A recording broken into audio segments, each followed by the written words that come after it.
7 bodyweight exercises that build more muscle than weights.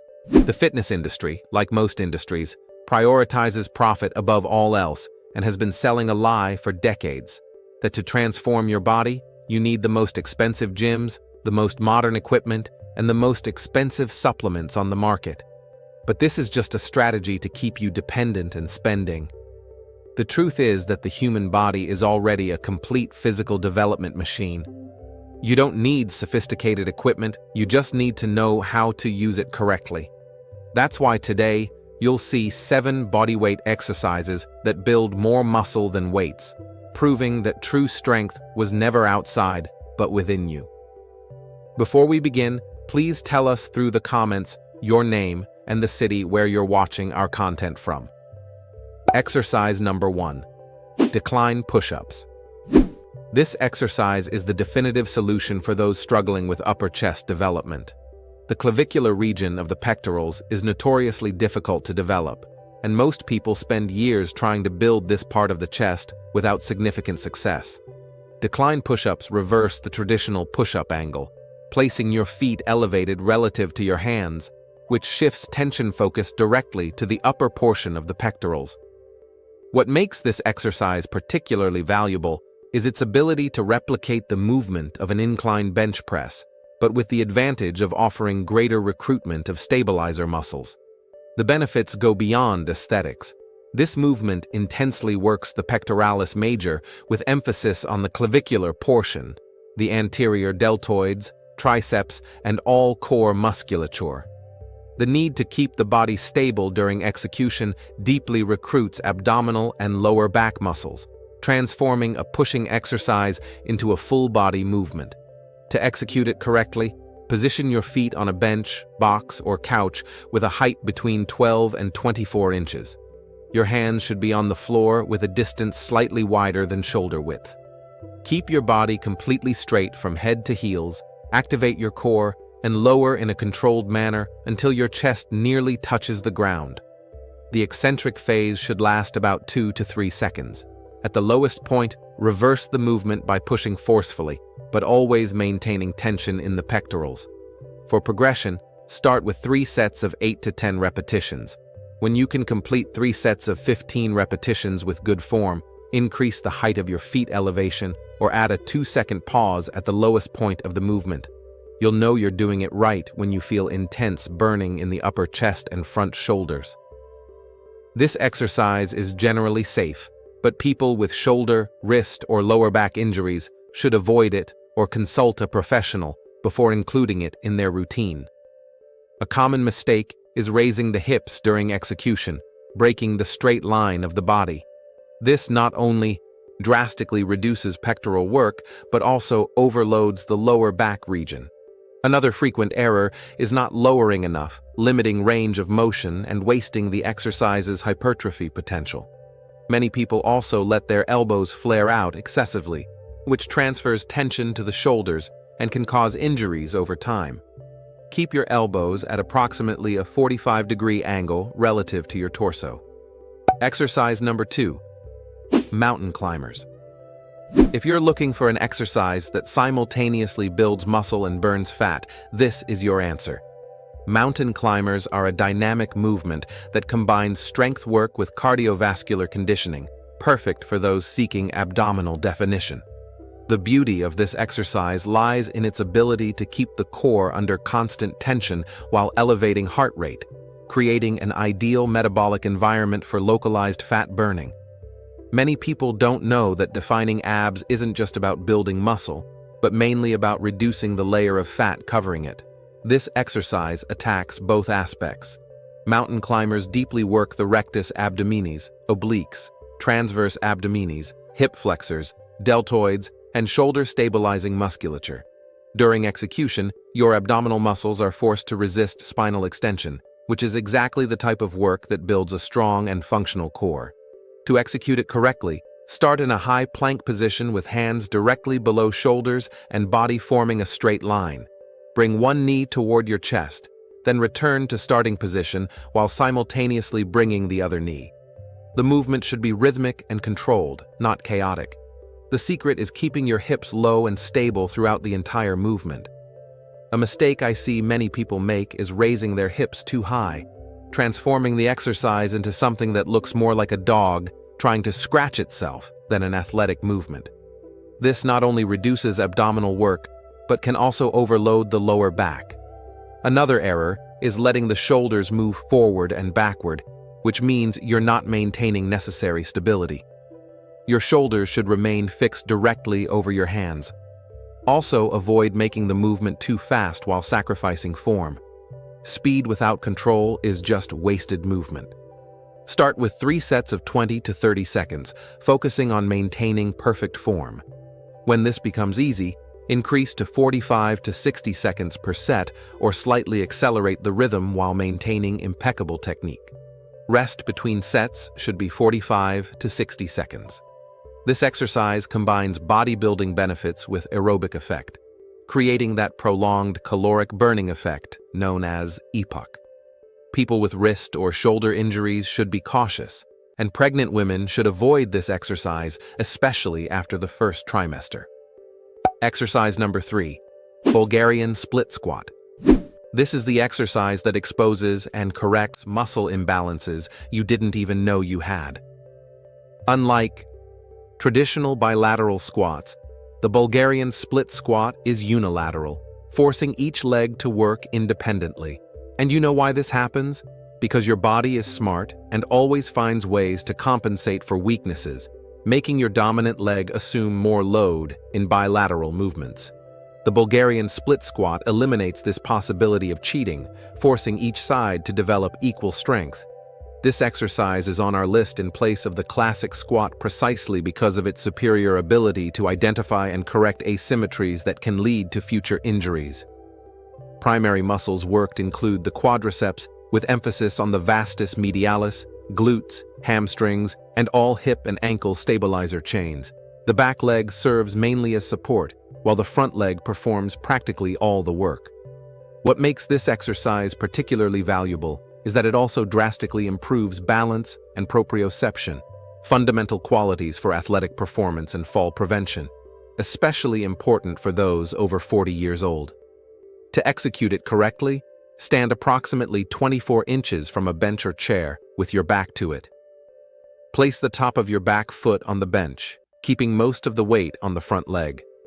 Lower in a controlled manner by flexing the knee and hip of the front leg until the thigh is parallel to the ground or slightly below.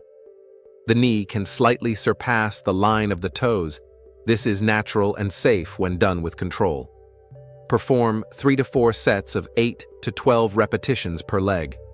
When you can complete all sets and repetitions easily, progress by holding a weight in your hands or increasing to 15 repetitions per leg.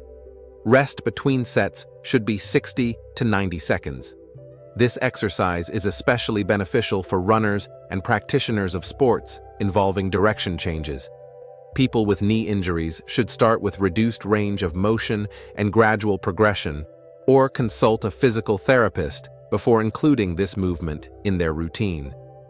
A common mistake is positioning yourself too close or too far from the bench. If you're too close, your knee will excessively surpass the line of the foot and you'll feel discomfort in the joint. If you're too far, you'll transform the movement into a forced hip flexor stretch and lose tension in the quadriceps. Another error is leaning the torso excessively forward, which transfers work from quadriceps to glutes. Keep your torso relatively vertical. Many people also make the mistake of doing the movement too fast, using momentum instead of controlled muscular strength. Remember that the eccentric phase, when you lower, is where most of the hypertrophy stimulus occurs. Exercise number 4, parallel bar dips. This is one of the most complete upper body exercises you can do without weights.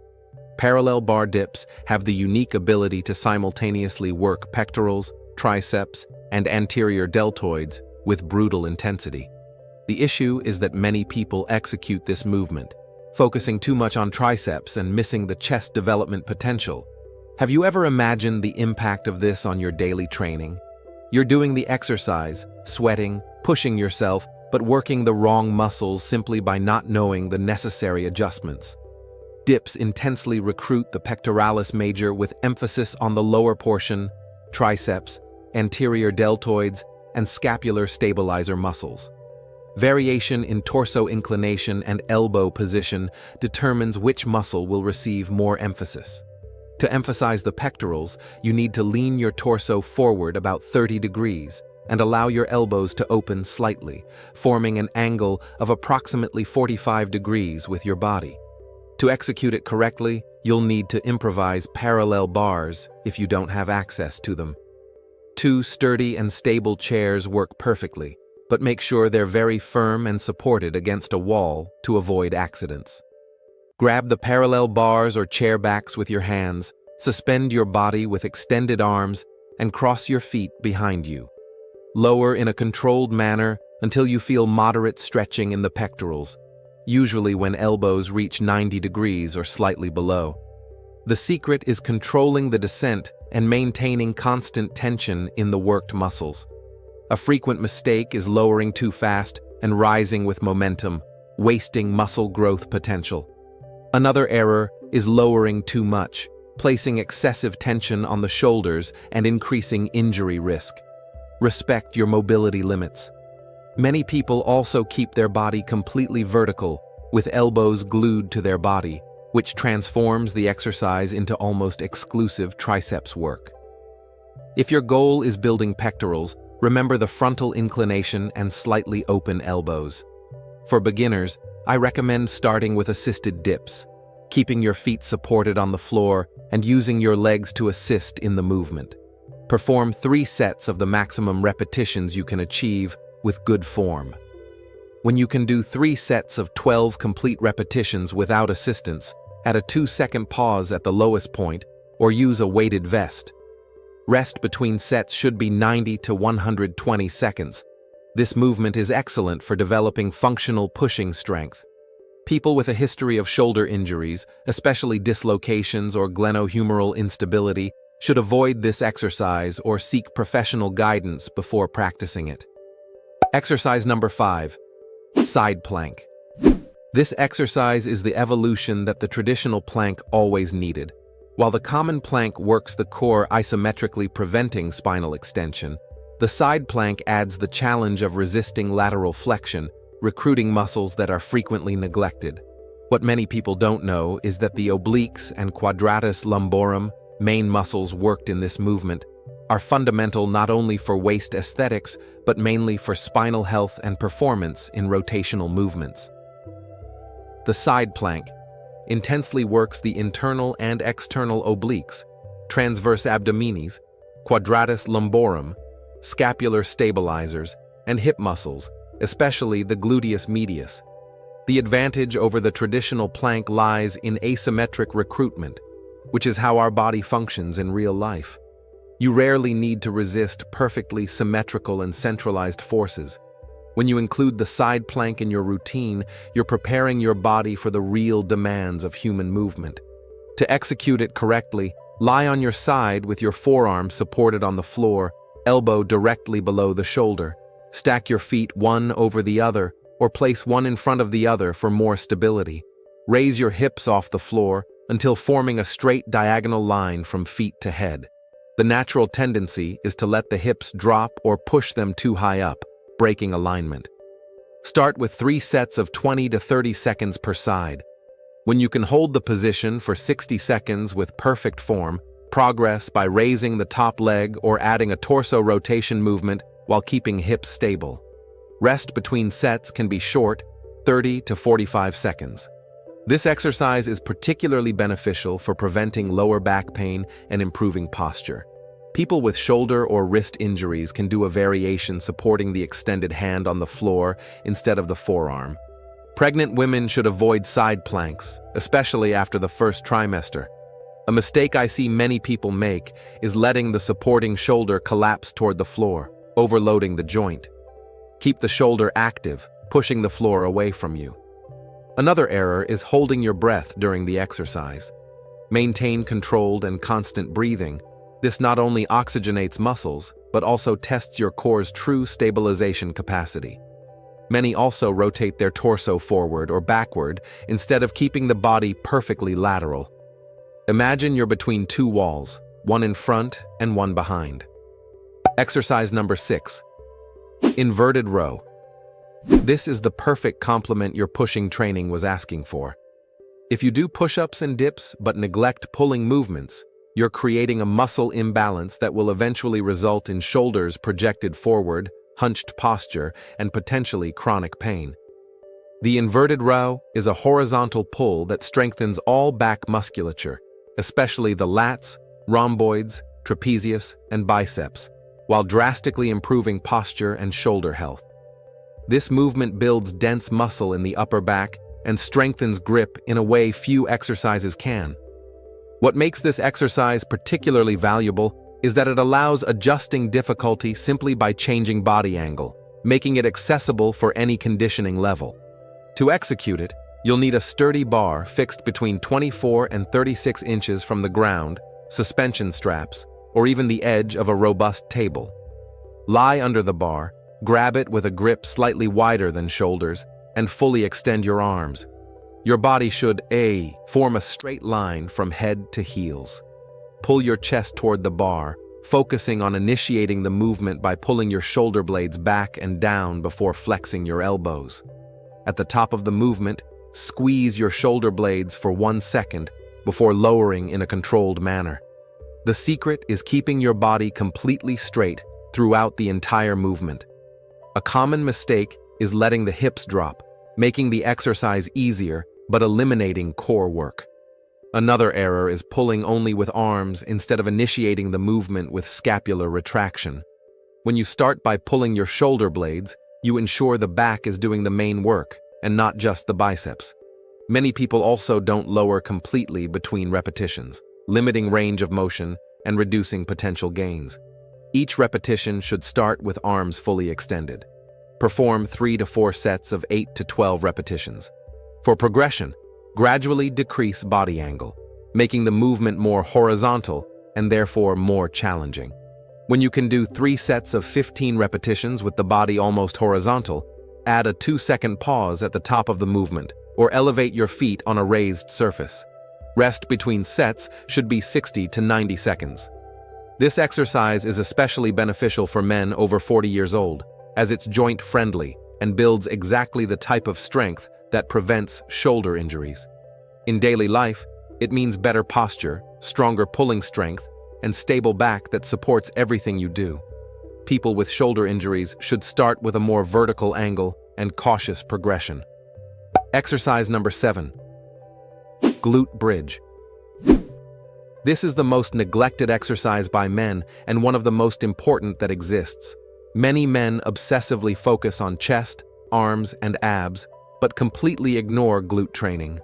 What they don't realize is that they're failing to strengthen the largest muscle in the entire human body, the gluteus maximus.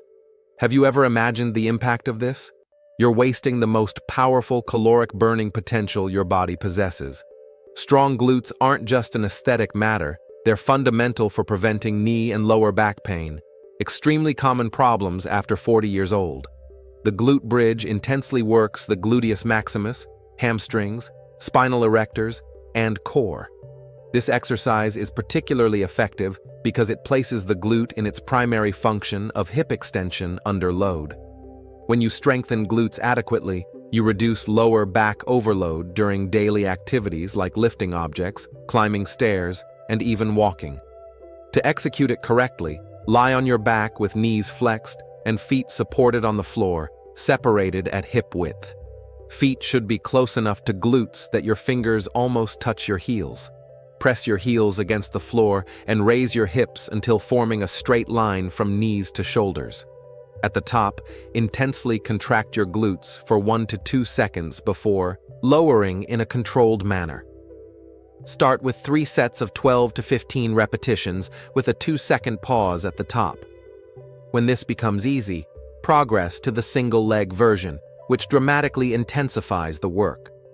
In the unilateral version, extend one leg while executing the movement with the other, keeping hips level.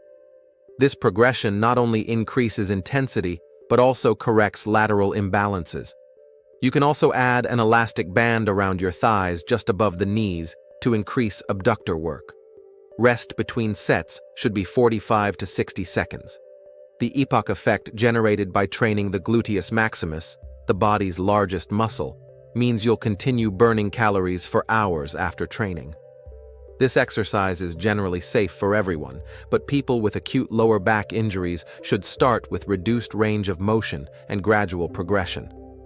A frequent mistake is raising the hips too much, excessively arching the lower back. This transfers work from glutes to spinal erectors and can cause lower back discomfort. The movement should stop when the body is aligned, not beyond. Another error is pushing with the toes instead of heels, which recruits more quadriceps and less glutes. Always keep force in the heels. Many people also let their knees open during the movement, which indicates hip abductor weakness. Keep knees aligned with feet throughout entire execution. If you enjoyed this and also want to discover the 11 most common mistakes that most people make when training and that unfortunately throw most of the effort in the trash, we left a video appearing right now on the screen showing each one better. Don't miss checking it out. Thanks for watching until here, and may God bless you, my friend.